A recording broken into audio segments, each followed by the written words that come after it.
Hi friends, അസ്സലാമു അലൈക്കും. Welcome back to Misriya family vlog. ഇന്ന് ഞാനിവിടെ 2 റെസിപ്പികളാണ് നിങ്ങളുമായിട്ട് ഷെയർ ചെയ്യാൻ പോകുന്നത്. ഒരു എരിവുള്ള ഒരു റെസിപ്പിയും പിന്നെ ഒരു പുളിപ്പുള്ള റെസിപ്പിയും. ഞാൻ മധുരവും കയ്പ്പുള്ളൊരു റെസിപ്പി ഇട്ടപ്പോൾ നിങ്ങളുടെ എല്ലാവരുടെ കമൻറ്റ് എനിക്ക് ഒരുപാട് ഇഷ്ടമായി. അപ്പോൾ ഒരു ചാനൽ എന്നോട് ചോദിച്ചിട്ടുണ്ടായിരുന്നു എരിവും പുളിയുള്ള നിങ്ങൾ അടുത്ത റെസിപ്പി ഇടാൻ പറയുന്നുണ്ടായിരുന്നു. അതുകൊണ്ടാണ് ഞാൻ ഈ വീഡിയോ ഷെയർ ചെയ്യുന്നത്. അപ്പോൾ നമുക്ക് നേരെ വീഡിയോയിലേക്ക് പോവാം. ഞാനിവിടെ ആദ്യം നല്ല എരിവുള്ള ഒരു ചിക്കൻ കറിയാണ് റെഡിയാക്കാൻ പോകുന്നത്. നല്ല സ്പൈസി ആയിട്ടുള്ളൊരു ചിക്കൻ കറി, അതും നമ്മുടെ നാടൻ സ്റ്റൈലിൽ. അതിനായി ഞാനിവിടെ 4 ടേബിൾ സ്പൂൺ വെളിച്ചെണ്ണ ഒഴിച്ചിട്ടുണ്ട്. പിന്നെ 4 സവാള ഇട്ട് കൊടുത്തിട്ടുണ്ട്. പിന്നെ കുറച്ച് ചെറിയുള്ളി കൂടെ ഇട്ട് കൊടുക്കുന്നുണ്ട്. ചെറിയുള്ളി നമ്മൾ എത്ര ചേർത്താലും അത്രയും ടേസ്റ്റാണ്. പിന്നെ ഞാനിതിലേക്ക് 2 ടേബിൾ സ്പൂൺ വെളുത്തുള്ളി ഇഞ്ചി പേസ്റ്റ്. പിന്നെ നമുക്കിതിലേക്ക് ഒരു 6 പച്ചമുളക് ചെറുതായി കീറിയത്, പിന്നെ അതുപോലെ ആവശ്യത്തിന് കറിവേപ്പില. ഇനി ഇത് നമുക്ക് നല്ലപോലെ ഒന്ന് വഴറ്റിയെടുക്കണം. ഇനി ഇതിലേക്ക് നമ്മൾ 1 ടീസ്പൂൺ കുരുമുളക് പൊടി ചേർക്കുന്നുണ്ട്. ഇനി ഇതിലേക്ക് വേണ്ട മസാലകൾ നമുക്ക് ചേർത്ത് കൊടുക്കാം. 1/4 ടീസ്പൂൺ മഞ്ഞൾപ്പൊടി, 2 ടേബിൾ സ്പൂൺ മുളക് പൊടി, 1/2 ടീസ്പൂൺ മല്ലിപ്പൊടി, 1/2 ടേബിൾ സ്പൂൺ മല്ലിപ്പൊടി. ഇനി ഇത് നമുക്ക് നല്ലപോലെ ഒന്ന് വഴറ്റിയെടുക്കാം. ഇനി നമുക്കിതിലേക്ക് 2 തക്കാളി ചേർത്ത് കൊടുക്കാം. ഇനി ഇത് നമുക്ക് നല്ലപോലെ ഒന്ന് മിക്സ് ആക്കണം. അതിനു മുമ്പ് നമുക്കിതിലേക്ക് കുറച്ച് തേങ്ങാക്കൊത്തും കൂടെ ഒന്ന് ഇട്ട് കൊടുക്കണം.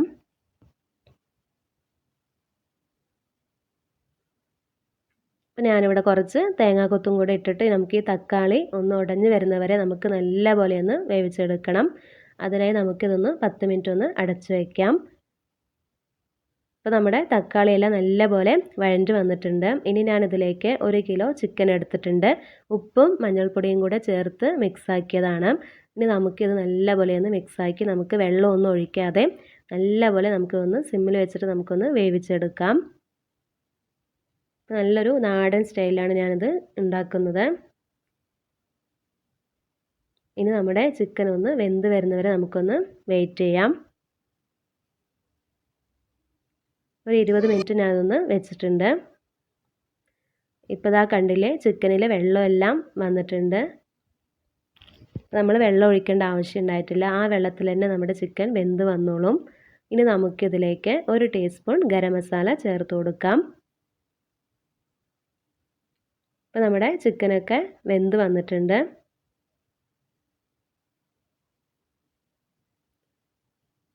നമുക്ക് ഈ സമയം വേണമെങ്കിൽ നമുക്ക് വെള്ളം ഒഴിച്ചിട്ട്, നമുക്ക് വെള്ളം ആവശ്യമുണ്ടെങ്കിൽ നമുക്ക് ചൂടുവെള്ളം ഒഴിച്ചു കൊടുക്കാം.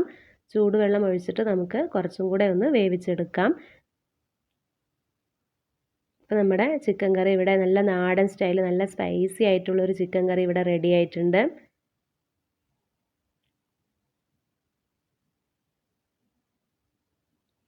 അപ്പോൾ അതാ ചിക്കനിൽ വെള്ളമെല്ലാം വന്നിട്ട് നല്ലപോലെ റെഡിയായി വന്നിട്ടുണ്ട്. പിന്നെ നമ്മൾ ഇതിലേക്ക് വേണ്ട ഉപ്പും കൂടെ ചേർത്ത് കൊടുക്കണം. ഞാൻ ആദ്യം ചിക്കനിൽ ഉപ്പ് മിക്സ് ആക്കിയിട്ടുണ്ടായിരുന്നു. അപ്പോൾ നമ്മൾ അതിനനുസരിച്ച് വേണം ഇട്ട് കൊടുക്കാൻ. പിന്നെ ലാസ്റ്റ് കുറച്ച് കറിവേപ്പില കൂടെ ഇട്ട് കൊടുക്കാം. അങ്ങനെ നമ്മുടെ സ്പൈസി ചിക്കൻ കറി ഇവിടെ റെഡി ആയിട്ടുണ്ട്. ഇനി ഞാൻ ഉണ്ടാക്കാൻ പോകുന്ന അടുത്ത ഐറ്റമാണ് ടൊമാറ്റോ റൈസ് അഥവാ തക്കാളിച്ചോറ്. തക്കാളിച്ചോറ് വളരെ പെട്ടെന്ന് നമുക്ക് സിമ്പിളായിട്ട് റെഡിയാക്കിയെടുക്കാം.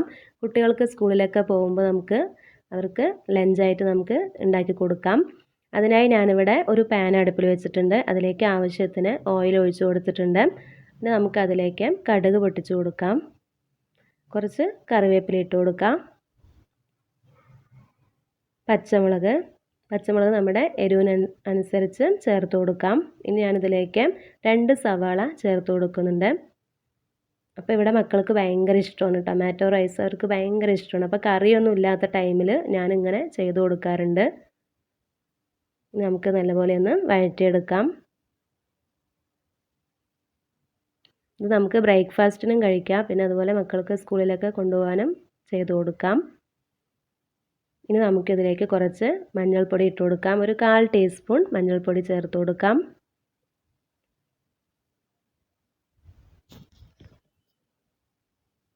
ഇനി നമുക്ക് ഇതിലേക്ക് ഇടാൻ പോകുന്ന നമ്മുടെ മെയിൻ താരമാണ് തക്കാളി. തക്കാളിയുടെ ഇപ്പോഴത്തെ വിലയ്ക്ക് ഇടാൻ പറ്റിയ നല്ലൊരു ഐറ്റമാണ്. അപ്പോൾ എല്ലാവരും തക്കാളി വിലയൊക്കെ കുറഞ്ഞിട്ട് ഒന്ന് ട്രൈ ചെയ്ത് നോക്കിക്കോളൂ. ഞാനപ്പോൾ എനിക്ക് കുറേ തക്കാളി കിട്ടിയപ്പോൾ അത് പെട്ടെന്ന് ചീത്തയാവണ്ട കരുതി ഞാനപ്പോൾ കുറച്ച് വേഗം എടുത്ത് ചെയ്തതായിരുന്നു. അങ്ങനെ നമ്മൾ തക്കാളി എത്ര ചേർത്ത് കൊടുത്താലും കുഴപ്പമൊന്നുമില്ല. ഞാനിവിടെ ഒരു 6-7 തക്കാളിയൊക്കെ എടുത്തിട്ടുണ്ട്. നമ്മൾ എടുക്കുന്ന റൈസിനനുസരിച്ച് തക്കാളി നമുക്ക് ചേർക്കാം. ഇനി നമ്മുടെ തക്കാളി നല്ലപോലെ വഴണ്ട് വരണം. ഇനി നമുക്കിതിലേക്ക് ഉപ്പ് കൂടെ ഒന്ന് ചേർത്ത് കൊടുക്കാം. ഇനി നമ്മുടെ തക്കാളിയൊക്കെ ഒന്ന് ഉടഞ്ഞ് വരുന്നവരെ നമുക്ക് ഒന്ന് മൂടി വെച്ചിട്ടൊന്ന് വേവിച്ചെടുക്കാം. ഇതുപോലെ മൂടി വയ്ക്കുമ്പോൾ പെട്ടെന്ന് നമുക്ക് വെന്ത് കിട്ടും, ഉടഞ്ഞ് വരും തക്കാളിയെല്ലാം. അങ്ങനെ നമ്മുടെ തക്കാളി എല്ലാം ഇവിടെ ഉടഞ്ഞ് വന്നിട്ടുണ്ട്. ഇനിയാണ് നമ്മൾ ഇതിലേക്ക് നമ്മുടെ ചോറ് ചേർത്ത് കൊടുക്കാൻ പോകുന്നത്. ചോറ് ഞാൻ വേവിച്ചെടുത്ത ചോറ് തന്നെയാണ്. നമ്മൾ ആദ്യം തന്നെ ചോറ് വേവിച്ചെടുത്തതാണ്. നമ്മൾ ചോറ് വയ്ക്കുന്ന അതേ അരി തന്നെയാണ്, വേറെ അരിയൊന്നും അല്ല. നമ്മൾ ഇതിൽ തന്നെയാണ് ഞാൻ ചോറ് വയ്ക്കുന്നത്. ഇത് ഞങ്ങളുടെ വന്നിട്ട് സോനാ മസൂരി എന്നുള്ള റൈസാണ്. അപ്പോൾ ഞങ്ങൾ അതിലാണ് ചോറ് വയ്ക്കുന്നത്. അതുതന്നെയാണ് ഞാനിതിലേക്ക് ചേർത്ത് കൊടുക്കുന്നത്. ഇനി നമുക്കിത് നല്ലപോലെ ഒന്ന് മിക്സാക്കി എടുക്കണം.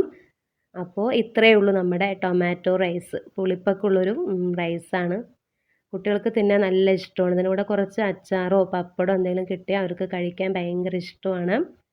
അത്യാവശ്യം പുളിപ്പും എല്ലാം ഉണ്ട്, നല്ല ടേസ്റ്റാണ്. എനിക്കിത് ചൂടോടെ കഴിക്കാൻ ഭയങ്കര ഇഷ്ടമാണ്. ഇവിടെ മക്കൾക്ക് 3 നേരം കൊടുത്താലും അവർ കഴിക്കും, അത്ര ഇഷ്ടമാണ്.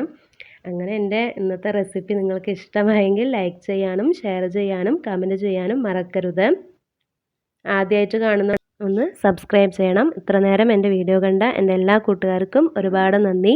Bye friends, thank